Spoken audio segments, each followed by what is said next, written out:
Welcome back to the Bloom Room. My name's Chantel. We talked about masculine and feminine energy on more of a scientific atomic level and what that looks like in the universe. This video, we're going to be exploring how masculine and feminine energy looks within ourselves, what it looks like when it's imbalanced, when it's overactive, underactive, whatever it may be. And so I'm going to break these into two videos just for informational purposes. This video today will be feminine energy, what a healthy feminine looks like, what divine feminine means, how to heal, what overactive, underactive, all that jazz.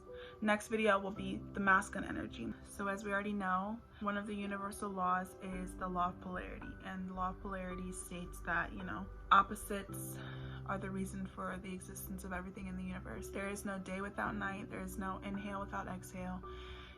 And just in the same way there is no masculine without feminine, there is no feminine without masculine. Even on an atomic level, when it comes to atoms and molecules, everything is operating on the binary code, the zeros and the ones, the ons and the offs. It's all polarity, and gender is no different. We all have both genders within us. We all can tap into both essences, and we all not only are able to, but I would say it's very important, we all really need that level of balance between our masculine and feminine. Masculine and feminine is not what we've been led to believe. Masculine, when we're talking about energy, does not mean macho and tough, and feminine does not mean, girly. The masculine is the witness, and the feminine is God herself, the creator. You cannot have a creator without the witness.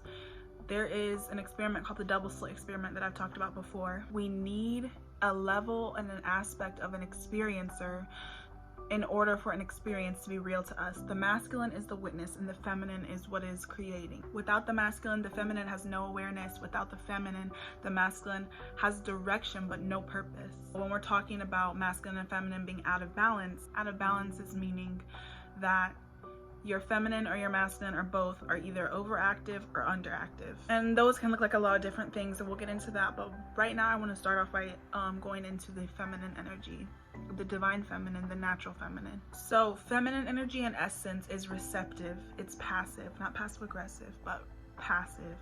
It is intuitive, and it's an inward flow, like we said. So a natural healthy feminine is going to look like unconditional love, understanding, nurturing, being tender, being kind and creative. Feminine is feeling based. The feminine is stillness. It is flow and surrender and allowing. The divine feminine is another term, basically another way to say a natural healthy feminine, the feminine in its most natural balanced state. And when we're intact with our divine feminine, it basically allows us to tap into the deepest parts of our soul. The feminine is always the work of the soul, while the masculine is more of the work of the mind. Whenever our feminine or our masculine is imbalanced, it becomes kind of like this wounded archetype. And the wounded archetype is a Jungian psychologist term, I guess. And it's basically, like I said, meaning when your masculine and your feminine is not balanced. Your feminine and masculine can be overactive or underactive. If your feminine energy is overactive, meaning if you have too much feminine energy, or if you're too tapped into that energy, it can look like in your narrative, you're often a victim. It means you feel powerless. It looks like weakness. It looks like you being easily manipulated. It can also look like holding yourself back from, your soul's desires or creativity or anything that is natural to you. It can look like neediness, codependency, over giving, oversensitive, over emotional. And I bet you're listening to this and you're like, Jesus fucking Christ, my shit is out of whack, like super overactive. A lot of empaths, I think, have overactive feminine energy, and in the same way that this can be, a negative, having too little feminine energy is equally on the scale not good for your mind, body, or your soul. Having an underactive feminine energy, or in other words, an overactive masculine, is going to manifest as being impatient, uncaring, apathetic, even mean or selfish, or you become very isolated, gossipy, an inability to accept change, because like we said, the feminine is about flow, it's about surrender and allowing. And if your feminine is imbalanced and you're lacking in feminine energy, you cannot accept change, and it can look like jealousy as well. When your wounded feminine is overactive, meaning you have too much feminine energy, I like to think of as being suppressed by others. When we have the victim mindset, when we feel powerless, when we feel weak or easily manipulated, it can be viewed as, you know, being suppressed by others, versus a wounded feminine that is underactive is more of our feminine energy being suppressed by ourselves, something internal, or even being suppressed by our masculine if the masculine is too overbearing. So why is our divine feminine wounded? Where does this come from? We know and we believe in generational trauma, okay? We all know that that's a thing in genetic DNA. It's very common for trauma to be carried in our cells. So when we look at the history of women, women have been shamed, they have been suppressed, they have been sexualized, you know, childbirth and sexuality, and women in general have been treated poorly. We've been viewed with suspicion and fear, and overall we just haven't been honored. And something about the divine feminine is that it longs to be honored. That's almost its sole existence. It's here to be honored by us. So as we know, history cannot be erased, and the old wounds and the scars that our ancestors went through and that all the women before us went through, we still carry with us to an extent. These wounds are existing in our lives, they're real, and they're affecting our psyche and affecting how we see ourselves in the world. Our feminine has been largely suppressed by misogyny and dominance of intellectualism, meaning like avoiding the body, avoiding the feelings, and staying in the head. Our inner feminine in essence is, you know, the guide to our soul. It is our soul's desires, it is our ability to create and to love.